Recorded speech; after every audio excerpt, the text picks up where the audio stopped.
You're listening to the We Are Libertarians Network. Learn more at wearelibertarians.com.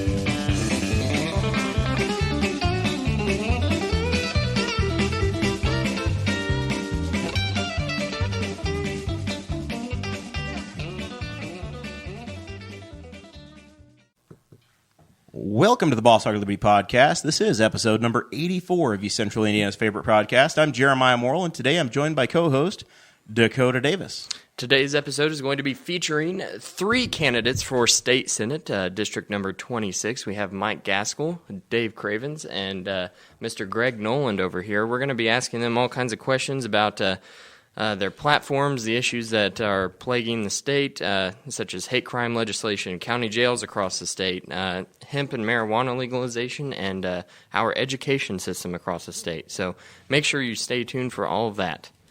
Do want to thank the League of Women Voters as well for participating this evening. Both Wylands Flowers and the League of Women Voters have been kind enough to contribute to the show this evening. Dakota? Today's episode is brought to you by Wylands Flowers of Newcastle. Wylands has been delivering top-of-the-line flowers and gifts to the area since 1951. Wylands provided the flowers for both of our weddings. Great service, incredible flowers, and a hometown landmark business. Wylands is the official florist of the Boss Hog of Liberty. With online ordering and same-day flower delivery, you guys have no excuse to not buy your loved ones flowers. Call 765-529-6303, or you can visit wylandsflowers.net and take advantage of their service on some amazing autumn gift sets. Tell them the Boss Hog of Liberty sent you. And whenever you get done with that, then hop on over to patreon.com/Boss Hog of Liberty. That is our monthly donation service, and if you enjoy our program, then you can help keep the lights on in this studio and make sure our electric bill gets paid, and we have heat and everything else over here for our guests. It's a very dark and rainy November evening. We're very happy we've got a roof over our head. That's right. We're not nomads. When we first started doing this show, we were back poolside at my house, and we didn't have a roof. So we've got that going for us now. We've come a long way. And that is all thanks to our Patreon donors, patreon.com/Boss Hog of Liberty. And this, if you're watching the video right now, we have got an amazing table that allows us to seat 5 different people, and we have the amazing Kevin Potter and Elizabeth Potter to thank for that. You can go find our Amazon wish list, search Boss Hog of Liberty on Amazon, and that's how you can get a piece of equipment named after you. So we have the Potter table in here tonight, and the Craig DaCosta headphones, and all sound I had to do was tiles. marry their daughter, and they sent a table. It worked out okay. It was great. It was a pretty good trade, I think. It worked out well for me anyway. Yeah, no commitment for you. All right. So let's get to the hard-hitting questions here. We have been following this Senate race for a little while. Henry County is where our show originates from, and we have one state representative, but 2 state senators represent our area. The northern third of Henry County is represented by currently State Senator Doug Eckerty, and this district covers portions of Delaware County, portions of Henry County, and portions of Madison County. Is that correct? Yes. So these 3 gentlemen have been traveling the district since probably last fall, if not spring at the latest. Going around talking to people. I've run across them all on the campaign trail as I've had my own race. So it's an open Senate seat. I just for my own entertainment, I went and I pulled the campaign finance reports, and I said, "Oh my God, these guys have raised and spent a lot of money. You've been working, Mike. You guys have." It's serious business running for state senate. It certainly is. So on my right, we do have Mike Gaskill, who's from Pendleton, Indiana. That's correct? That's right. All right. And do you want to spend just a few minutes telling us about yourself, your bio, what made you run, what makes you want to run for the state senate, and go through this process? Okay, sure. Again, my name is Mike Gaskill, and I'm an insurance agent in Anderson. 25 years in the business. Kind of thrilled to be able to share an office with my father, who is the most senior agent in Indiana for our company. And 2 of my 3 children work for me, adult children, and 2 of their spouses. So it's a family business through and through. Graduated from Pendleton Heights High School, went to Anderson University, graduated with honors in 3.5 years, 2 majors, accounting and computer science. Before I graduated college, I married my high school sweetheart and had bought 2 houses, and I paid for my own college. So I'm got the work ethic, to get things done, and I think I have the temperament to be a senator. I know how to bring people together. I know how to, so often we see people that when they get into politics, they either have a linguini spine and no courage, or they're so firm and rigid that they don't listen to anybody. And so I get a real thrill out of making new friends along campaign trails. I've been a school board member, a county councilman. One particular story that I really enjoy sharing is I'm out looking for sign locations and my county council campaign, and there was a Democrat that led me to one of his friends, and he said, this guy will support some Republicans, and I think he knows me. He dropped my name, so I go into his shop, and I'm 6'3". I'm a pretty tall guy. And I'm looking at this guy's chin, and he's got arms as big as a tree trunk. And so I said, I thought, my friend mentioned his name, said, might be able to help me with some yard sign location. He said, well, you heard wrong, And he says, I don't approve at all what you're doing on that county council, but he really laid me out. He knew what was going on. He just didn't like you. Yeah, that's right. So anyway, long story short, I said, well, hey, look, this is your place of business. I'm happy to leave if you want me to. But I'd be happy to stay and listen to your criticisms of me and see what I can learn. So he went in and let him completely unwind, and he had been given a lot of false information. And I shared with him what was really going on. And he looked at me and said, well, you've got to get that message out. He said, listen, I got friends that come up here for donuts on Thursday mornings. I want you to come and talk to them, and I'll get you a sign location here, and I'll get you one of my sisters. And anyway, I share that story just to let folks know that I know how to listen, I know how to take criticism, and I enjoy making friends with people that may not be a supporter to start off. All right. Let's hear from Dave Cravens. Well, thank you, everybody from Henry County, to give me this opportunity to speak to you. Henry County has a special place in my heart. My wife's family lives in Sulphur Springs. Me and my wife met in Newcastle, lived right here on Broad Street in a one-bedroom apartment with a fold-down futon for several years. I'm part of Henry County. I'm part of the hardworking middle class, just like Henry County. I've worked for the United Food and Worker Commercial Union in a meat packing plant. I've worked for the Carpenters Union. I've worked for the Teamsters Union. I'm a professional firefighter. I'm part of the Firefighters Union. My tenure as an executive for Coca-Cola, I was in charge of business plan and strategy. One of my most notable projects was a Coca-Cola NASCAR team. Spent many years there. Started my first business in 1993 with $10,000 in a credit card, and grew to a chain of nutrition stores. Over the last decade, I've developed several commercial real estate properties. But my most honorable job for the citizens and taxpayers of the community is serving as fire chief. I know as fire chief, I got to provide payroll, equipment, services to the community, and make no excuses, and be prepared when people call 911. If I'm blessed and if I'm elected, I will work on things in Henry County and be here and be part of Henry County and be noticeable and work on our schools, our roads, not raise taxes, our infrastructure and job creation, our broadband, and bring good working middle class jobs back to our community and be accountable for Henry County and be visible.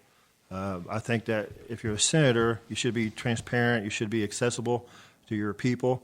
I believe that we should have an advocate office in each of our 3 counties that we represent, that if it's only open at least one day a week, be an extension of our people. People want to see your senators and your representative. That's what they pay tax dollars for. So if I'm blessed, I will work on those issues and be accountable.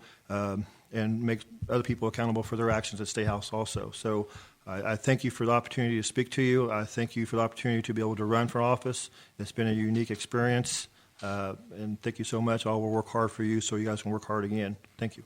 All right, and Greg Noland. Hey, I'm real excited to be here in Henry County. In 1971, I was the presiding officer of the Order of DeMolay in Anderson, and they asked our organization to come and establish the Order of DeMolay here in Newcastle, and we were really excited to do it. I think there was 52 young men that we took in that day, and it was really exciting. So I'm happy to be back here. Again, my name's Greg Noland. I'm married to Reverend Ann, and yes, I am a preacher's husband.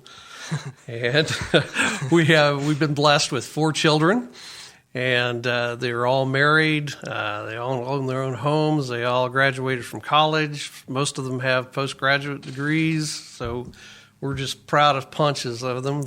They've all blessed us with grandchildren, so we live a very blessed life. I went to General Motors Institute, which is now called Kettering University. It's probably one of the hardest colleges to graduate from in the country. Requires 180 credits to graduate, and you have to write a thesis, like a master's thesis. So, I'm really proud of that. Just getting through that sheepskin. Yeah. I'm a former plant superintendent of Fort Wayne Foundry. Also worked in advanced engineering for Delphi, and I'm currently a senior engineer for Ford Meter Box in Wabash. I'm active in my church and held lots of offices and stuff, deacon and all those things. I'm currently on the ruling elder right now.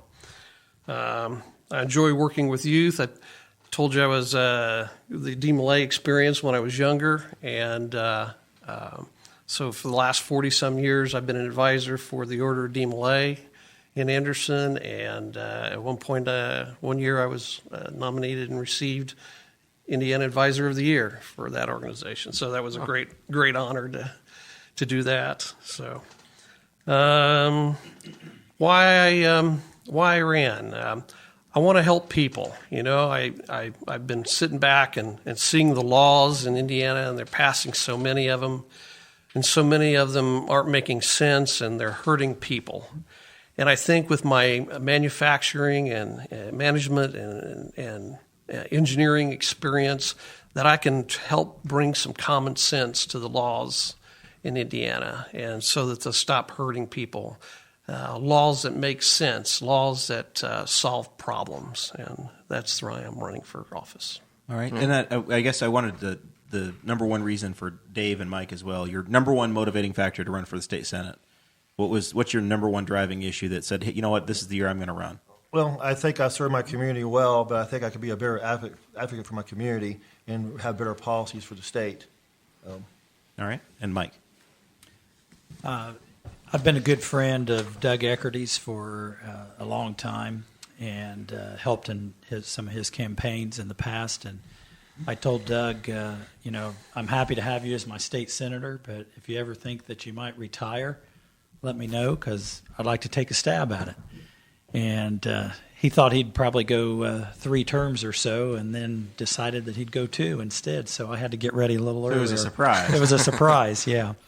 But I want to make sure that we continue to move Indiana forward, create more jobs, put a low tax environment, low regulation environment where businesses can thrive. And I want people to make more money. I want there to be so many employment opportunities out there that the employers have trouble finding people to fill them. All right. Well, that's honestly in Delaware County now, the employer I'm at, that wages are going up. It's been this. If you can find somebody that can pass a drug test and can show up to work on time, you pretty well can have a job. But it's in the manufacturing side, it is a struggle. We had a job fair this last summer and had probably 25 or 30 people come through, and we had, I think at this point now in November, 0 of those people are working for us because we just couldn't make it work.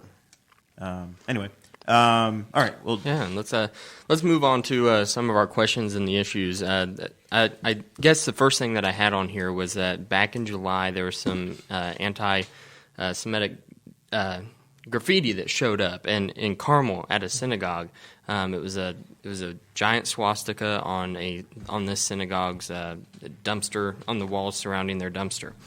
Seems like right after that, Governor Eric Holcomb came out and some other state legislators came out and said that we, as a state, need to catch up to the times, is what they said, and introduce some hate crime legislation, some hate crime laws to more harshly punish these folks.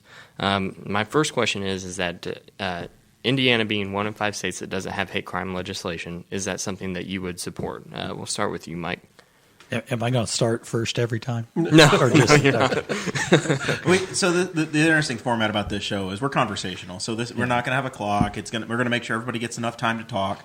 The order, if you want to pass, and we can start with Greg, that's fine too. Happy to, I go first. I'm happy to weigh in on it. But it's not something that has been on my radar.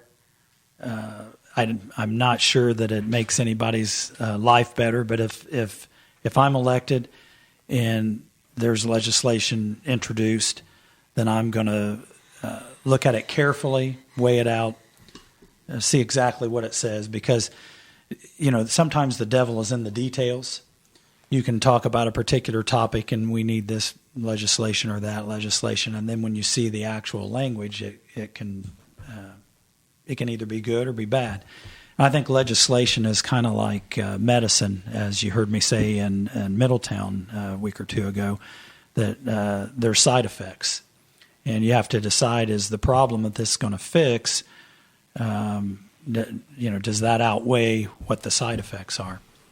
So I'd have to see it. But generally speaking, I think there's already laws on the books that make things like that illegal. Yep. Even federal laws that are probably stiffer than a lot of state penalties. Let's hear from Greg.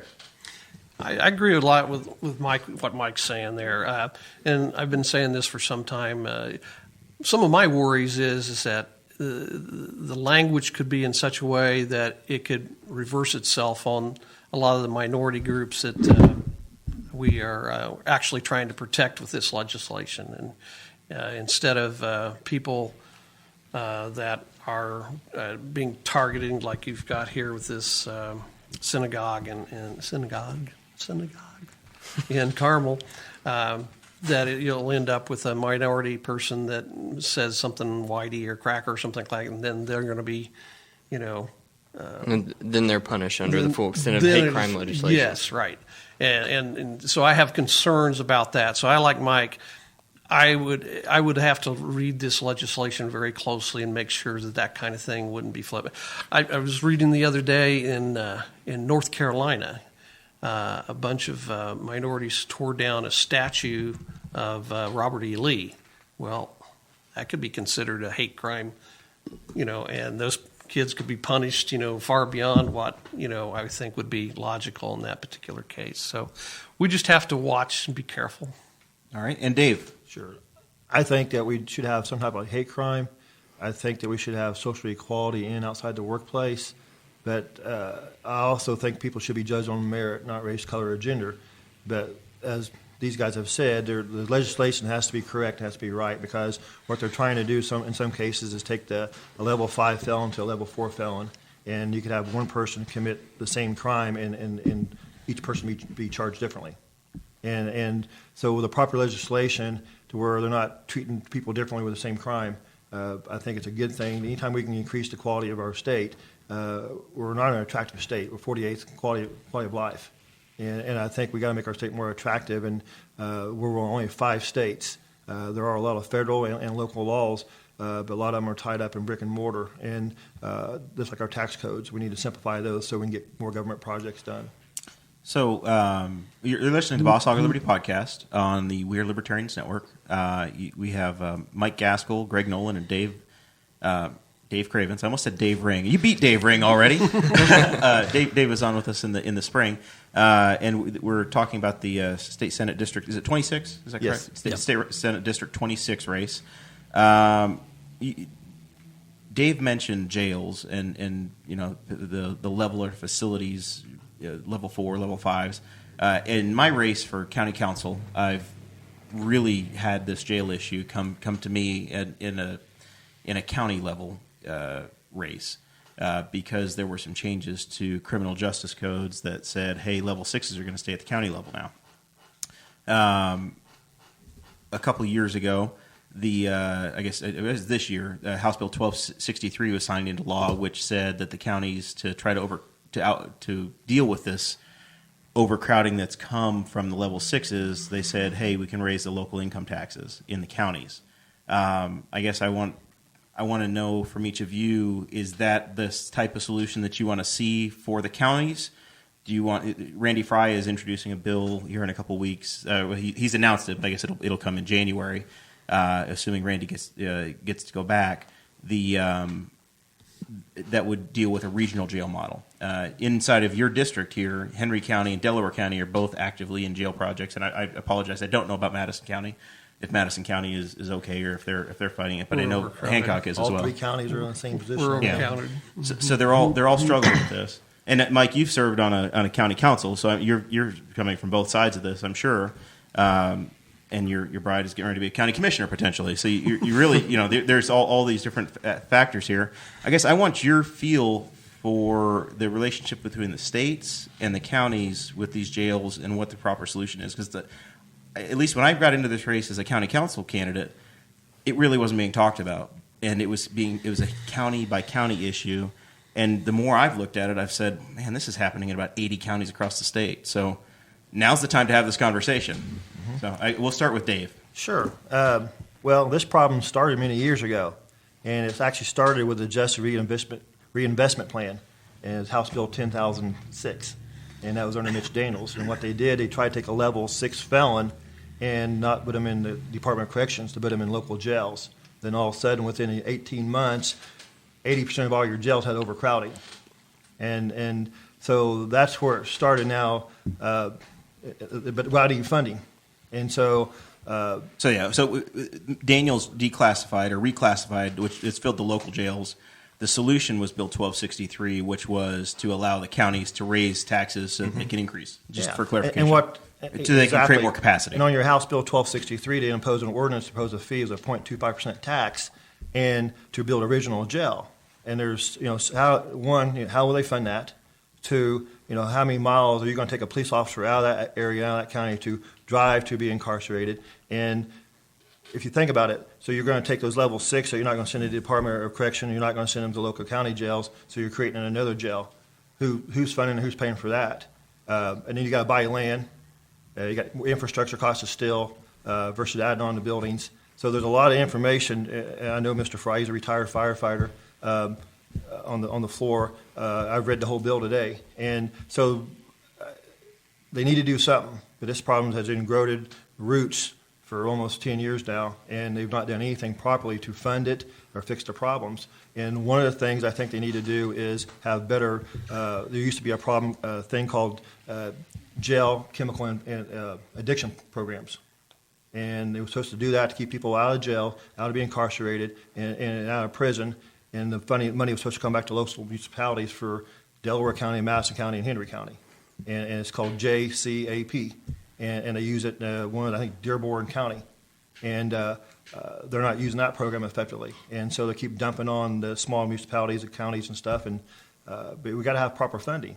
And our drug problem is spilled over into our streets and stuff. We got to get the drugs off the streets. We got to get these people help and quit the overcrowding of the jails. I would, as a state senator, I would definitely pass a bill that would give extra funding there. It depends on how the money and how the budget was going to go, because I'm not for raising taxes.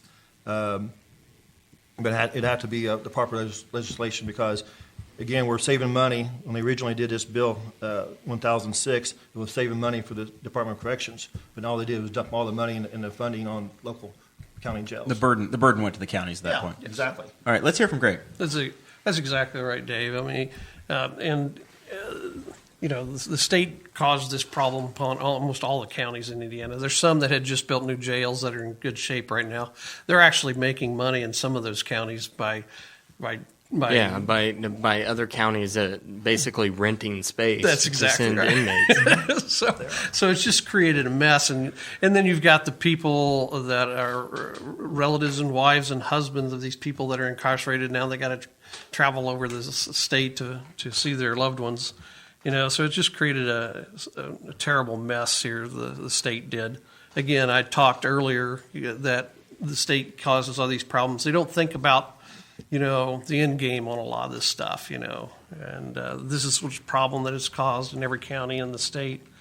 I think Representative Fries is attempting to make some kind of halfway resolution to this problem with this legislation, as I read it. As a libertarian, I think we've got way too many people in jails anyway. We need to be looking at some of our drug laws, especially we'll talk about it here later on about marijuana. But 3/4 of our people in our prisons are there for drugs or drug-related problems. I mean, so we need to look at reducing our people that are in jail. I mean, America's supposed to be the land of the free. And we have 5% of the world's population, yet we have 25% of the world's people incarcerated. So we incarcerate way too many people for a country that's supposed to be free. So I think we need to be, instead of spending money on jails, we need to be spending money on getting people out of prisons and not criminalizing everybody. So that would be how I would try to talk to the Senate in terms of solving this problem. All right, Mike Gaskill. Yeah, we've had overcrowding problems in our jail, and I've dealt with it as a county councilman. One of the things that we found was contributing to that is out of our 6 courts, 1 court was responsible for 1/3 of the jail population. And we had almost 100 inmates that were, if they had $500 and could bail themselves out, they would have been out awaiting trial. Yep. And so, you've got to look at creative solutions, and you've got to have everybody coming to the table and contributing. And since some of the different county officials in Madison County brought that to light, that particular court has done a much better job of moving cases through. So were those... Henry County's talked about bringing an expediter in to kind of be an advocate for people that are in the system. What did they do specifically? Did the judge made some changes, or did they change the bail process? What was the key to reducing the population? There was an ordinance in place in the county that allowed certain offenders, low-level offenders, to be released on their own recognizance if they met certain criteria. And so that was one of the tools that they used, but they kind of attacked it from several different angles. So what do you see as the state's role in this? Do you, the Randy Fry model, or? Well, I think regional jails, making another option out there for counties to use is good. You probably wouldn't want to necessarily dictate that, but to me, I think you get some economies of scale if 3 counties were able to share the expenses of one jail. Obviously, you're going to have some cost savings. You might have some transportation issues and other things to look at. But I think when the state legislature gives more options to local government, that's a good thing. Yeah. All right, Dakota. Yeah, you're going to ask me about this? No. What do I think the state's role is? I'll pass the baton to you. I could talk about jails. This has become my project. I've been learning about this, and it's been... Yeah, it has been really interesting to see. And our sheriff's department here does well with the resources that they have available to them. Our county council and commissioners also do a good job of trying to implement programs, but it at the same time it seems kind of like their hands are tied. And I really do. All of you guys had really good answers to that question, in my opinion. Going off of what Greg was talking about, we're going to move on to marijuana and hemp legalization. Dave's flagging, so we're oh, okay. I just think that one of the key things, besides getting the drugs off the streets, having more resources and rehab places for our families to get those helps and get off the streets and keep them out of the jails, which will cut down some of the crowding of the jails and at the state level and at local levels.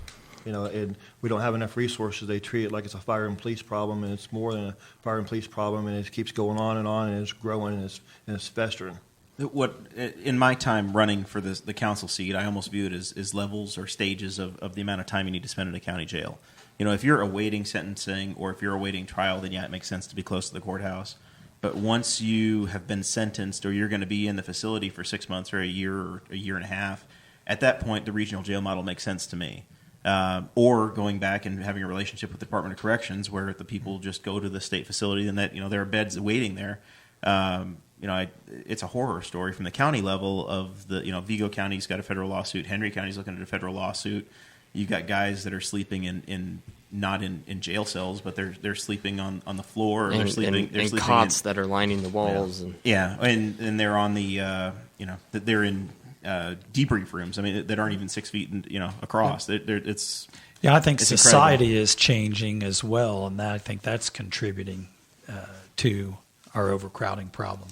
Is that it's not the same world that we grew up in. You guys look a little bit younger than us, but Dave and Greg and I have all known each other for years before we got into this contest, and have lived in the same community, and I think they would probably agree that it's not the same. We have more crime, and I think drugs. One area where I might differ a little bit with Greg is that I think that drugs are a lot of the problem. I think it's a lot of problem, the theft that we see in our communities. A lot of the other crime is the result of drug abuse. And with a close family member that's a police officer and worked in drug enforcement, he's told me several stories about people coming up to him out in the public when he's off duty and thanking him for sending them to prison because they would have never gotten off drugs if they hadn't done some time in prison. So, it's bad for somebody to be in prison. It's a disappointing thing, but sometimes it's the only way to help someone. All right, yeah, so going off of that, with marijuana and hemp legalization, you talked on it a little bit, so we're going to start with you, Greg. Okay. Would you support the legalization of hemp? And also, House Bill number 1137 it sought to legalize hemp in the state of Indiana. It passed through the House with flying colors, but it hit a roadblock in the Senate whenever Governor Holcomb mentioned that he had some objections. Yep. So I guess at one point, do you support legalization, medical or recreational? And also, would you have voted to approve hemp if that had been you in the Senate? Yes. Well, and this is one of my big campaign issues that I'm working on this year is the legalization, especially of medical marijuana. I've been in contact with veterans for the legalization of cannabis. And they have been working with the veterans organizations throughout the state of Indiana. And all of these veteran organizations have written petitions to the state legislature and to the governor requesting that medical marijuana be legalized. So the veterans are all behind the legalization of medical marijuana. And I think it's a horror. And it just failed a study committee to come out of a study committee here recently, and it's just horrible that these veterans of ours that have PTSD and these kind of ailments that are not going to be able to avail themselves to medical cannabis coming up, and going forward, with the legalization of recreational marijuana. I mean, I told you, I've got backgrounds in masonry and I'm very active in my church and stuff like that. And, these guys have talked about we need to get drugs off the streets, Well, I'm tired of it. I mean, for 50 years now, I've been hearing the war on drugs, and we're losing the war on drugs, and it just doesn't make any sense anymore. I mean, our great-grandparents, when we had problems with alcohol, realized that it was causing corruption and theft and all these terrible things to our society, and they said, let's get this stuff off the street and get it inside of drugstores where we can keep it away from our young people, because they'll have to go into the drugstore and say, young man, let me see your ID, And I think if we're going to stop it at all, or if we're going to get our arms around it, we've got to get it to where it's legalized so we can regulate it, keep it away from young people, take the criminality out of it. Because, I mean, people are shooting people up for bad drug deals all the time. In Anderson especially, it's very bad right now with all these drug deals going bad. A number of people have been shot and killed because of these drug deals. If it was in a drugstore, those people would be still alive, And it's just horrendous. Let's hear from Dave on the issue. Okay. Sure. I'm for supporting legalized marijuana. I do a support group with the fire department with post-traumatic syndrome, and my dad's a retired, not retired, but support medical or recreational or all of the above. Well, a support group for post-traumatic syndrome. Okay. And I would support the legalization of medical marijuana. My dad's a ex-Vietnam vet, Agent Orange cancer survivor, and I know a lot of vets. And I think that it's time to that it should be accessible to them. And I think if we could legalize it with proper legislation and actually use the revenues for drug rehab centers, resources to get people off the other drugs, if it's utilized that way, I think that would be something that I would definitely consider and go in with eyes wide open. And would I vote to approve the hemp if I was on the Senate? Yes. So what? When Curtis Hill banned that, had all these kids that was on this seizure list. That was CBD, CBD oil, yeah. right? Yeah, and it was a knee-jerk reaction, and then it took them 3 or 4 months, and then they approved it if it was 0.3%. And I just think we need to have the proper legislation and do things in the right way, and good government is good governance, and I'd go in eyes wide open. All right. On the recreational side, I know that Pendleton, I think just this week, their town council said no. They were, I guess they had a statement against any recreational marijuana in the future. Do you have a view on that side as well, or just for now you're medicinal only? Yeah, I didn't hear that or see that, so I don't know much about what the statement was. Okay. So. But recreational, yes, no? Recreational, if it was legalized with a proper legislation and the money could be used for resources for get people off the opioids and other drugs, yes. I would definitely go in with eyes wide open with a proper legislation. Okay. All right. And Mike? I guess it's a menu. I figured this out. That this is a 3-part question, so I'll let you talk about the whole list. Well, I know it's a core Republican issue. Well, I'll tell you guys, when you become a legislator, you're going to see a variety of topics that legislation will be about, and there's bound to be many that you're either not an expert in or know very little about. And this is one that I know about zero. Hey, I'm a big nerd. I don't even drink. I don't know about you guys. I've never used any illegal drugs in my life. I've never smoked marijuana. Don't know anything about it. Don't either. So if I win and take this seat, more than likely, something along this line is going to find its way to the floor.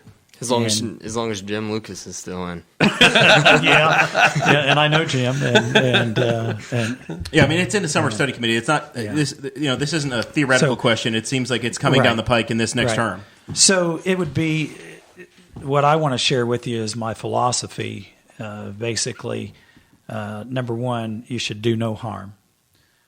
Number two, if you have legislation on a topic that you don't know much about, you're going to have to educate yourself.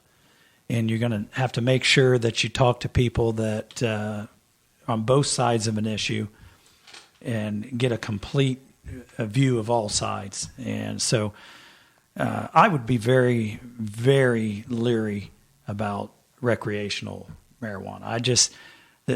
I think, if you've got young children, are you going to be a good parent? If you've been smoking up, and are you going to take proper care of your kids? In states where, I mentioned to you before the show that I'm an insurance agent, in states where marijuana has been legalized, the number of traffic accidents have increased. There's some pretty sobering statistics, if I could use that word. So, do you look at employment opportunities? If recreational marijuana becomes legal, then are you going to?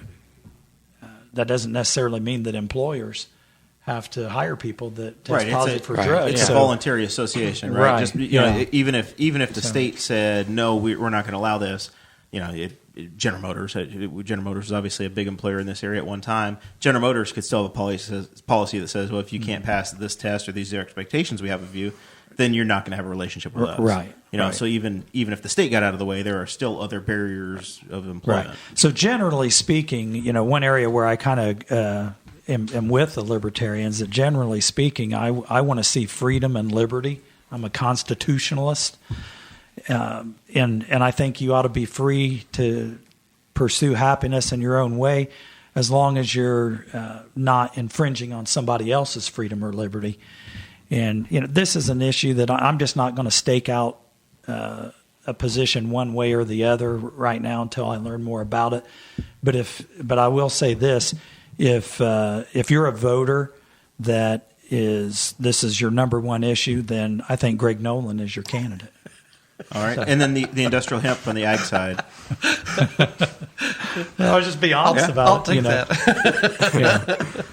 So, the industrial hemp.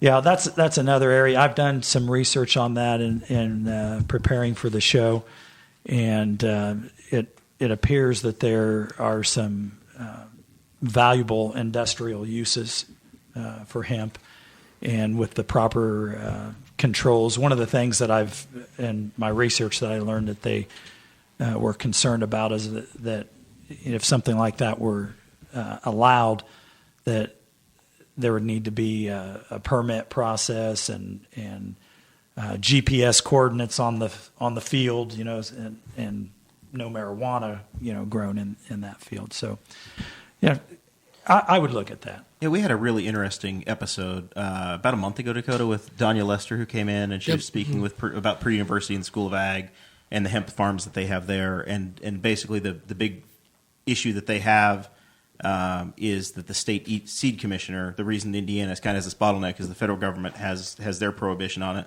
and then it feeds back to the state seed commissioner, who is on staff at Purdue by statute. That we don't elect an agriculture secretary in Indiana. It goes back to a university employee, and they're fearful of losing federal costs. So I think that's one of the major bottlenecks we have in Indiana right now. And that was something that we heard from our own state senator, Jean Lysing. Whenever we asked her, we didn't have her on the show, but asked her personally about the industrial hemp, and she had mentioned that, but I didn't know. And I really think if you're interested in learning more about how the industrial hemp works and the process that it would have to go through in Indiana, then listen to Danya Lester, because that was totally eye-opening for me. I had no idea.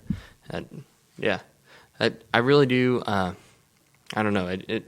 I think that it's coming down the pipeline a lot sooner than what anybody really is anticipating right now. It's already been legalized in Canada. Nationwide, and I just read an article where in Mexico the Supreme Court has declared that they can't across the board declare marijuana illegal. So on both sides of our border, we may have availability to. It's almost like Indiana. So we're practically surrounded. Let's pivot. Let's pivot to education. That's the last major topic that we had advertised on the show this evening.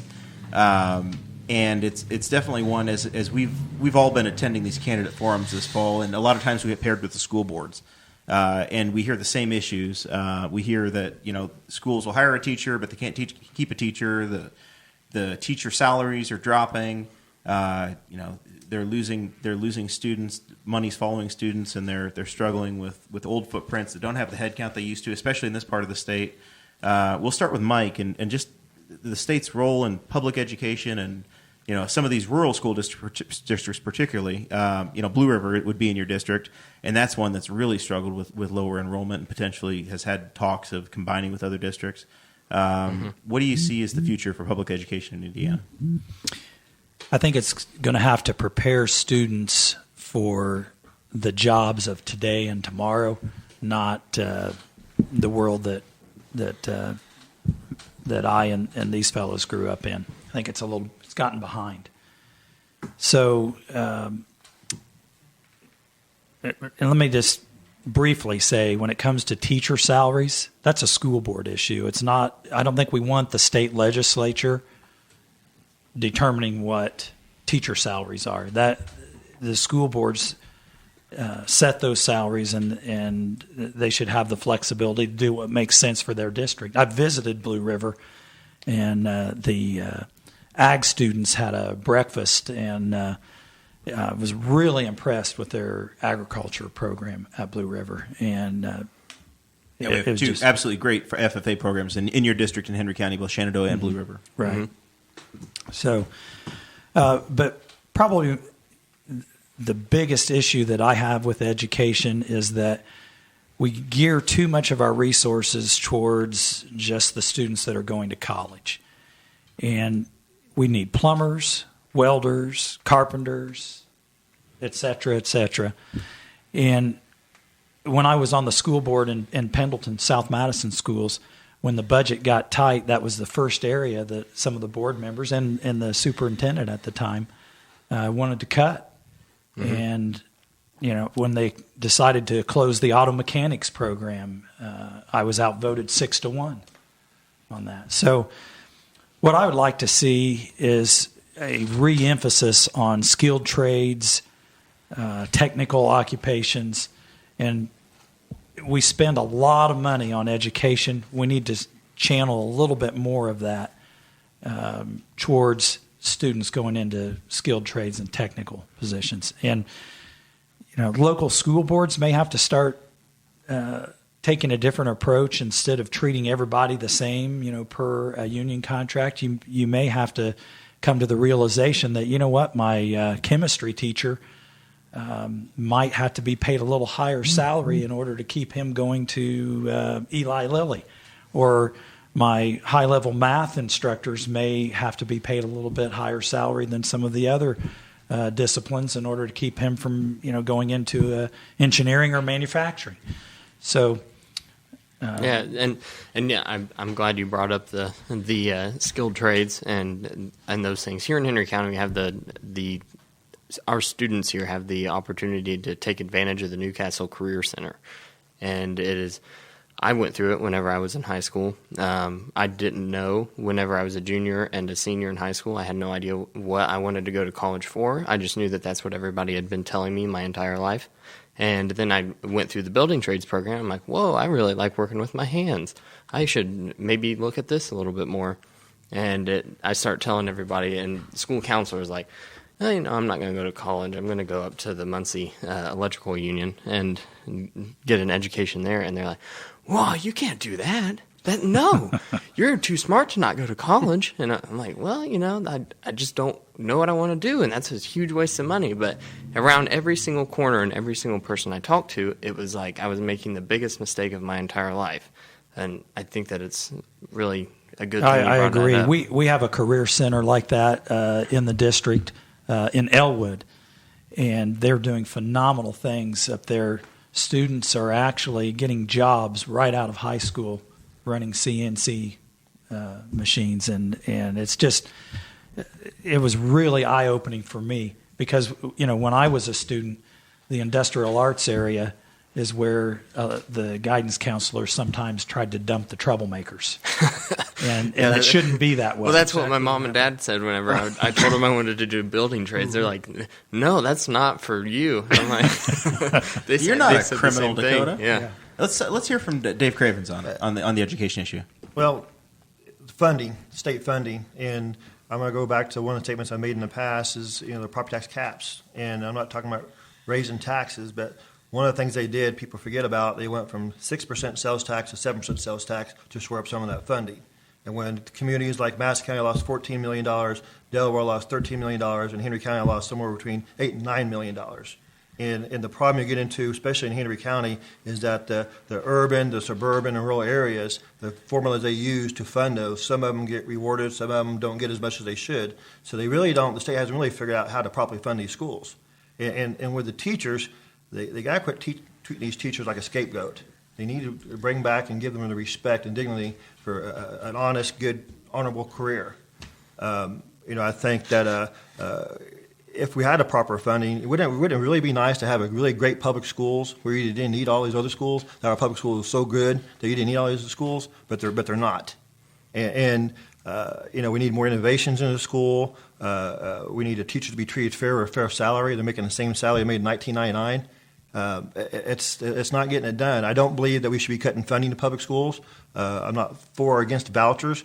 I am concerned about the virtual online schools, that there's not enough legislation on that. Who is teaching these kids online? What diploma? What background do they have? I have concerns with that. But we got to get back to the grassroots. These kids getting these educations are the success of our economy. And we should also have a education program in Indiana. When they go to college, they come out with a $100,000 school loan. And they also should have the skilled trades and stuff. And they broke a lot of the unions that used to offer those skilled trade and apprenticeship jobs. My son went to college for 16 days and cost me $16,000, and I'm still complaining about it. It's just not good. Our school system, we're not making progress in Indiana. You go back 10 years, and our roads aren't increasing, our schools aren't increasing, our public safety is not increasing. So the funding, and I know half the budget from the state goes for school funding, but you got to have the right appropriations in the right area, and this stuff should be budgeted for every single year. I mean, some of these deteriorated jails, same thing. You can't wait till you don't let your house deteriorate where you got a bunch of money into it. This stuff should be a line item budget, and it should be planned and budgeted properly, and there should be more transparency. We wouldn't have the lottery money. What happened to the lottery money? Let's go for our schools and roads. What happened to it? What happened to the toll roads for our roads? This stuff is not getting done, and we're not making progress in Indiana, and our kids are paying for it, and so is our teachers. One of the biggest problems at the State House, you had Linda Ritz, and they didn't like it because she got elected, and at some point either going to be appointed or they're going to be elected, and that's going to change legislation here pretty soon. The superintendent of public instruction seat. Exactly. Had Linda Ritz, they wanted to restrict her power, so he made another committee. Now you got Dr. McCormick that is there and elected under the Republicans, and she has to fight with the same committee, and the people who are paying for it are your kids, your teachers, and your schools. And she's not even going to rerun for office before. It's a broken system, and it needs to be fixed, and we need to put our kids first. Our teachers need to be treated with respect and get back to the grassroots. We want Indiana to be a more quality state with hate crimes and everything else and job creations, but we're not doing it, and we're not getting it done. Our kids need to be able to dream again, and it's got to start somewhere. How do you think that we can retain teachers in the state? My sister is going to college to be an educator, and she got a scholarship whenever she graduated high school, and it was a full ride scholarship as long as she went for elementary education. The only stipulation was that she had to stay in the state of Indiana for 5 years because the statistics show that a lot of our teachers are quitting their jobs within a 5-year period and going somewhere else. So, well, I mean, you got classrooms are full of 30 kids, and you go to some of these other schools, there are 15 and 20 kids. The kids can get those attention in school, and then you get a classroom of 30 kids. As teachers, we're not making them feel good about what they're doing, and not getting to spend the time with the kids and learn to appreciate the job that they're doing and knowing that they're making a difference for those kids. And so, again, they're making the teachers a scapegoat for our school performance. They're using it as a proxy to gain power at the State House. And we need a bit more power back into local boards and make sure people who are running for those boards are qualified people and give them more choices at the local level. We're not getting it done at state level. All right, Greg, let's hear from you on public schools. Well, there's not one answer that's going to solve all these. There's a lot of problems. One we'll start with retaining teachers is what you've got here on the first thing. I had the opportunity to substitute teach for one semester at Anderson High School, and I got an eyeful and stuff. And some of the things that goes on is that some of the new teachers have low seniority, so they give them the unwanted classes or the one-of-a-kind classes. And I had one teacher, she had 5 different classes. So if you can imagine doing 5 different lesson plans every night, every day, I mean, it's no wonder when they do that to your low seniority teachers that they're running away. So that's one problem that we need to be working on is helping that kind of stuff. The other thing that I've noticed is the old parties constitutionally, education is supposed to be nonpartisan. And what I've seen in the last 20 or 30 years is partisanship going into this, and it's hurting our kids. Dave talked a little bit about when Linda Rich was down there and how the Republicans were doing everything to attack them, her and stuff, and starting other committees and stuff like that. That's just ridiculous. I mean, the old parties have got us in this problem, and partisan's not supposed to be part of our education system. We need nonpartisan people running our education system. I think a lot of the problems will start going away that way. We do need to stand up and start funding teachers better. That's a fact. We've not funded them well for a long time. So if you look at people who have similar levels of education, especially in the STEM areas, I mean, as an engineer, a STEM person can make a heck of a lot more money than a teacher can. So if we really want the best people teaching our young people, we're going to have to stand up and that was one of my questions. I've talked to both of these guys about the stuff that they've said. Indiana spends, I think, right at half or just over half. About 54% of the budget is on education. Okay, cool. Thank you. 54% of the budget goes towards education. That's a lot of money. That's a lot of our budget that goes towards education, but we keep having all these issues and teacher pay. What do you think we can do to help get the funding to the schools? Well, I think we need to. There's a lot of things that we need to do. I mean, Dave talked about the increase in taxes for the school and the lottery for schools. That we was going to. And what happens down in the legislature is they spend that money on something else. One of the things that Rex Bell, who was running for governor a couple of years ago, talked about was that we have all this money that's supposed to be assigned for roads, and you get down to the legislature and they spend the money on other stuff. And then they come back to the public and go, well, your roads aren't any good anymore. We need more money for your roads, even though we spent it on something else. We need more money. So we need to be spending the money on education when we tell them it's going to be spent on education. And the same thing with roads. And I think we've done a little bit better in this last legislature on the road part, but we haven't done the same thing with education.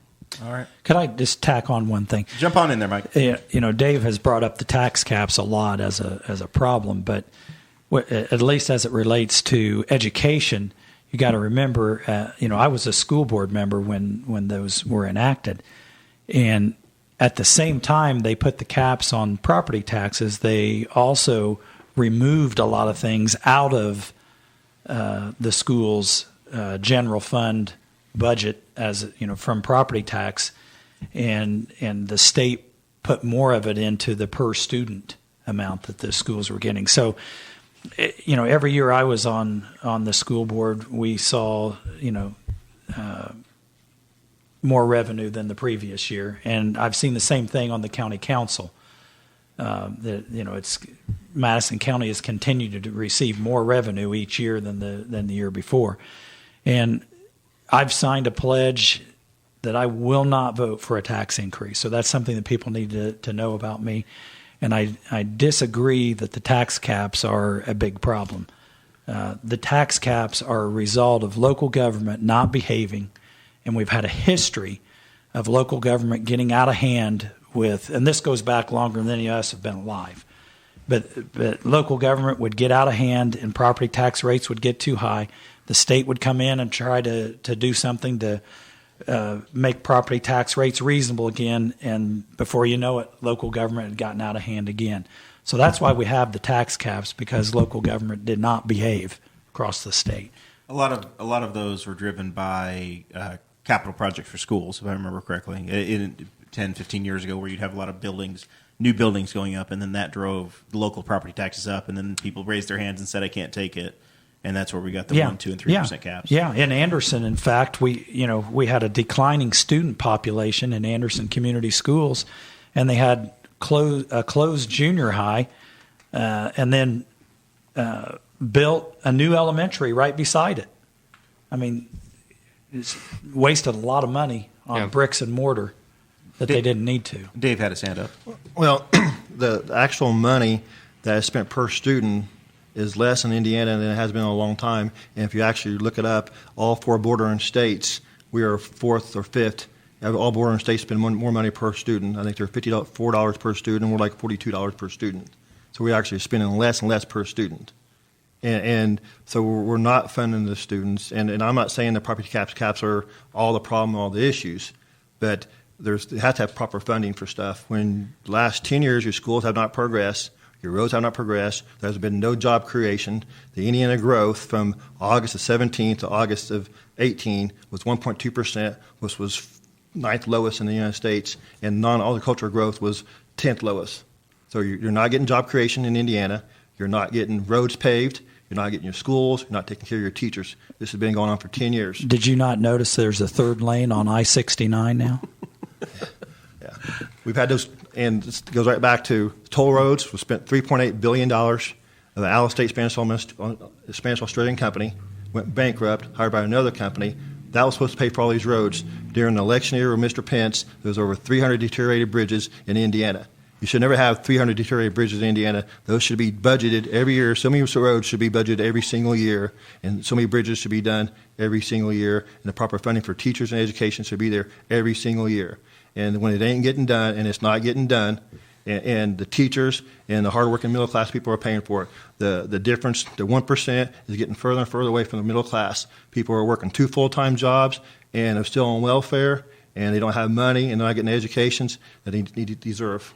And it's a lot more. It's not getting fixed. It's getting further and further away. All right. I think since Mr. Obama left, we've seen a big growth in our economy, and I think Indiana has participated in that. To say there's no job creation is just wrong.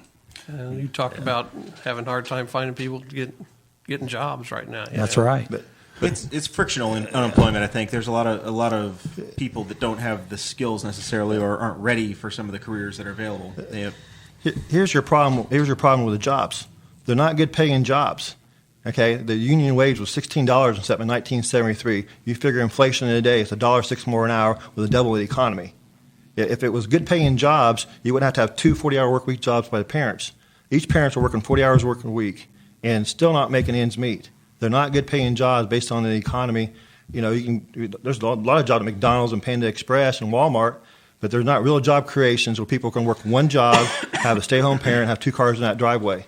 Those are the jobs that we had here in Henry County with Chrysler and the union's jobs. We had those jobs here. And you had to educate. You didn't have any problem with education then, did we? There was no problem with education back then. You had the proper. You didn't have all these voucher schools and virtual online schools. You had proper funding. We had those jobs here. And it's getting further and further away. The corporate owners had money to buy bad politicians like a loaf of bread, and none of those tax incentives was for people here in Henry County to bring good paying jobs back to Henry County. And we've seen a deterioration. It's not got done. All right. Well, we will leave the education topic there. We're getting more to into the economy, aren't we? Yeah, we're covered it all. We're getting to that point in the show where we probably do start to wrap up with our final thoughts. It seems like to me, And this one's not on the show notes, but it seems like to me that all these issues could be fixed if we could just get Amazon HQ2 in Indianapolis. You know what'll happen is if we get HQ2 here, we're going to have to add another beltway, and then you're going to have everybody's crying over, I don't want to give my property up, but I don't want traffic, but I don't want that road coming through my town. Well, you got to be careful. These are the problems of the next state senator. You got to be careful when you get a big company like that, because Anderson had Delco Remy. We had 22,000 jobs at Delco Remy and Anderson, and when they went under and went out, 17% of the houses in Anderson are vacant right now. Wow. 17% are vacant, and we've lost population since then. You think it's just poor central planning, Greg? I think you need to be careful when you try to get these big corporations in, because there's a chance they'll leave, and it just devastates your economy. A lot of eggs in one basket. Yeah, Yes, a lot of eggs in and one basket. education Exactly. is the key. A lot of times we talk about economic development, trying to woo companies in, but the biggest problem that we have is that the perception of Anderson Community Schools is not good. Over 1,600 students have transferred out of Anderson Community Schools to other public schools, not private or charter, other public schools. And so we need to start looking at our schools as an economic development tool. And I think they're going to improve. The competition for students will cause schools to improve. I'll tell you what, the Anderson school system is a lot better than what their rap is. I put all four of my kids through the Anderson school system. They all went on to college and all did well. The education is there at the Anderson High School if you want to get it. All right. Well, let's start our final thoughts segment. No, what this is if there's an issue we didn't get to that you guys want to pitch or something you think is important, share that. We're getting to the end, but Lord knows you probably need more TV, radio, and print media. So we'll give you a chance to raise some more money. Tell people where to read your platform and fill in the rest of it. We'll start with Greg and work to Dave and Mike and work our way around the room. Well, I just like to thank everybody for listening and have the opportunity for you guys to be here.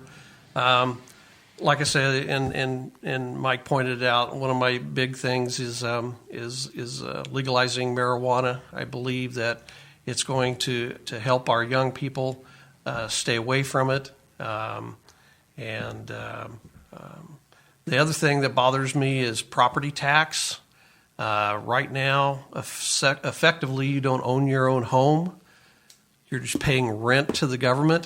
Through your property tax. So you never really own your own home. So if you fail to pay your property tax or your rent to the state, they come in and take your home. And it's just terrible. And people that have problems medically and stuff like that, they pay property tax or take their medicine, And you ought to be able to own your own home and not have it taken from you. I got a great big newspaper here. Luckily, we're in high definition on the internet, so the visual aids will work. Of people whose houses are being taken from them in the tax sale listing? That's the tax sale listing.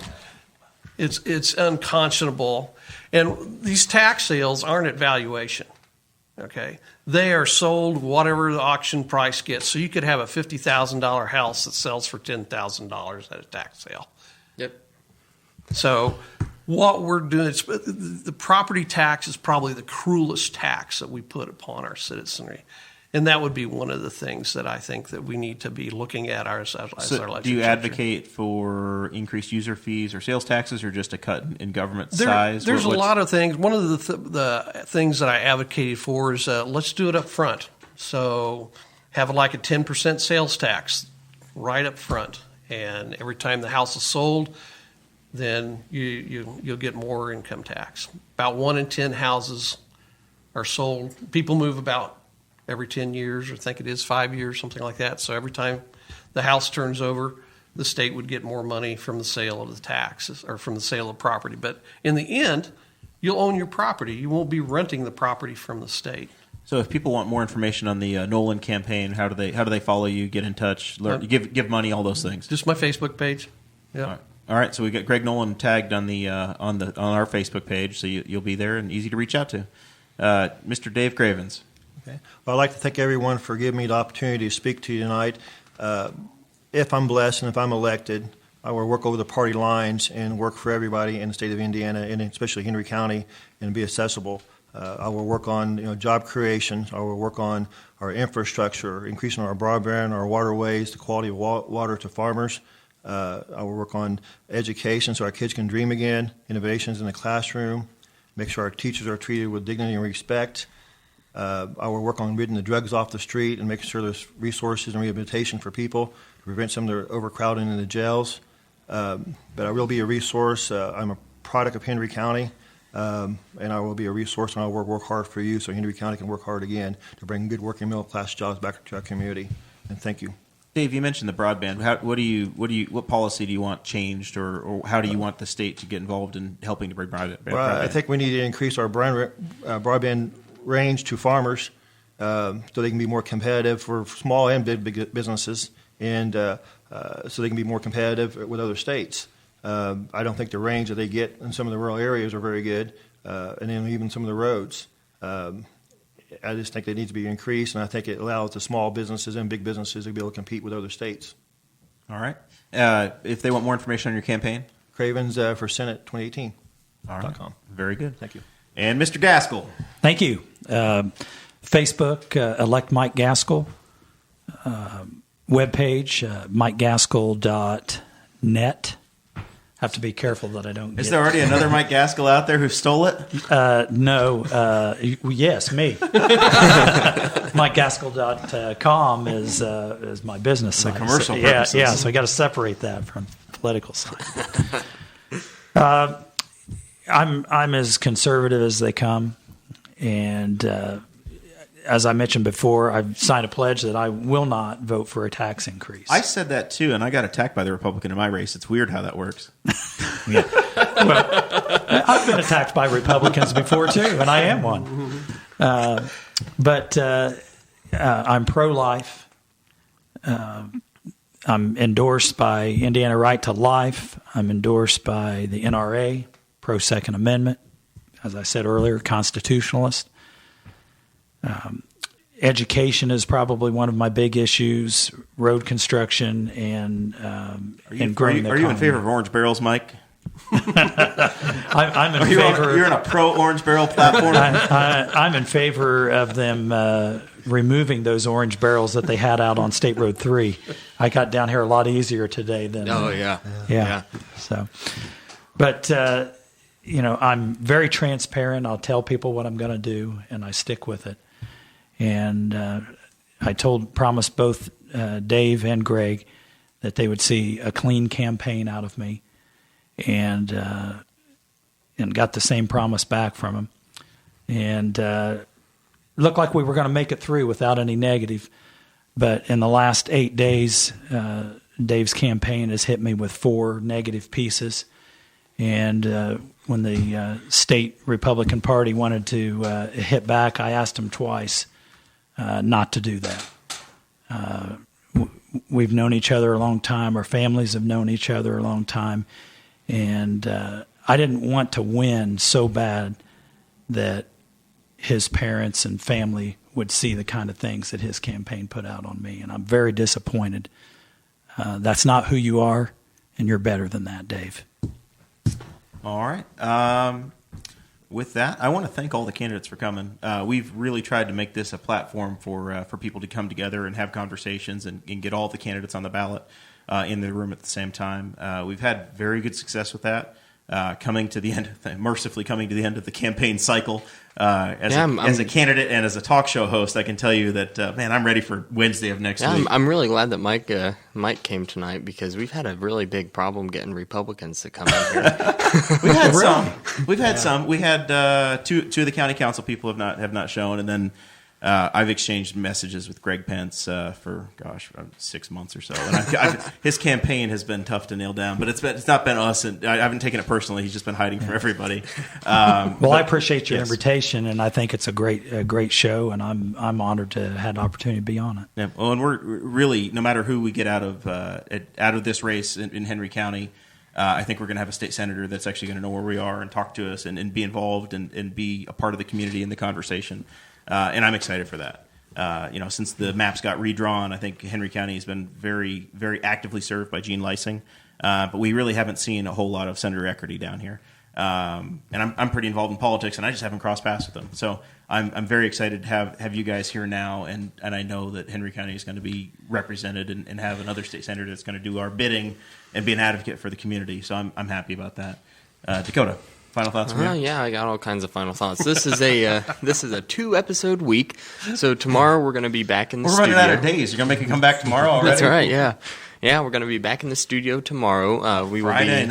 Friday night, yeah. I hope you didn't have any plans, Jared. Just this. We will be covering County Council District Number 2. It's the only one we haven't covered that's contested so far, and that is between Chad Malacote as the Republican, and he is facing incumbent Democrat Robin Reno Fleming. They're both going to be in studio, which means that after these guys leave, I've got to take one of the microphones and the chairs and get it out of here and try to clean up Jeremiah's cable mess over here. I am a bull in a china shop. That's what he calls me every time, and today has been torture because now I've got 1/5 less space than I normally do, and nothing's where it belongs. So, as I told Dakota at the top of the show, I will complain for a month over any change we make at any time. Well, that's how it goes. That's the nature of our relationship. But yeah, once again, thank you guys for coming. Really do appreciate it. We've put a lot of work into our platform, and I think that it's serving the voters of Henry County pretty well. Also, just need to plug Wyland's Flowers in Newcastle. Once again, they are sponsoring the event. You can find them at wylandsflowers.net. They are also a .net, just like Mike Gaskill.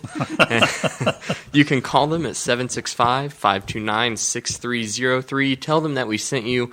And of course, the Henry County League of Women Voters, just so everyone remembers, you don't have to be a woman to join the League of Women Voters. They will accept anyone, and they're trying to do some really good work. They won't accept dogs, but they will accept gentlemen.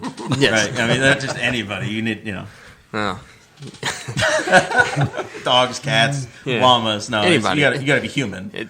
As long as you have a driver's license and can get people to the polls, I think that they're going to take you. All right. Well, I'm excited they've been a part of the they've been doing community. a lot of good work in Henry County to try to get voters informed, to get people involved in the process. So we appreciate them as well. And, of course, patreon.com/Boss Hog of Liberty. And that is how we can keep this show running. So thank you all for joining us tonight.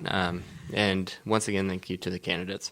Absolutely. Yeah, thank you guys for running. It's See you guys. it is no fun when we have nobody running in these races. It's not good for the voters either. Our state rep race, Tom Saunders doesn't have an opponent this time. Tom's a good guy, but I always think that having a challenge gives us a better legislature. So thank each of you for doing that. We'll see you guys tomorrow night. Thank you for listening to the Boss Hog of Liberty, which is part of the We Are Libertarians network. I am Chris Spangle, and I'm the founder of this network, and I invite you to listen to all of our shows, which you can find at WeAreLibertarians.com or by searching for these in your podcatcher. The flagship show is the We Are Libertarians podcast, where we apply libertarian principles to current events. The Brian Nichols Show is a conversation amongst Republicans, Democrats, Libertarians, Independents, as they talk about what is happening in the news. And we have many other podcasts like The Chris Spangle Show, Upward, The Cost, Raw Audio Politics, Miranda's World, and Tad Talk, which is quite a ride. So check all of these out. Go to WeAreLibertarians.com, and you can check out all of our great podcasts. Thanks for listening. Thank you for listening to the We Are Libertarians Network. Get our other shows at WeAreLibertarians.com.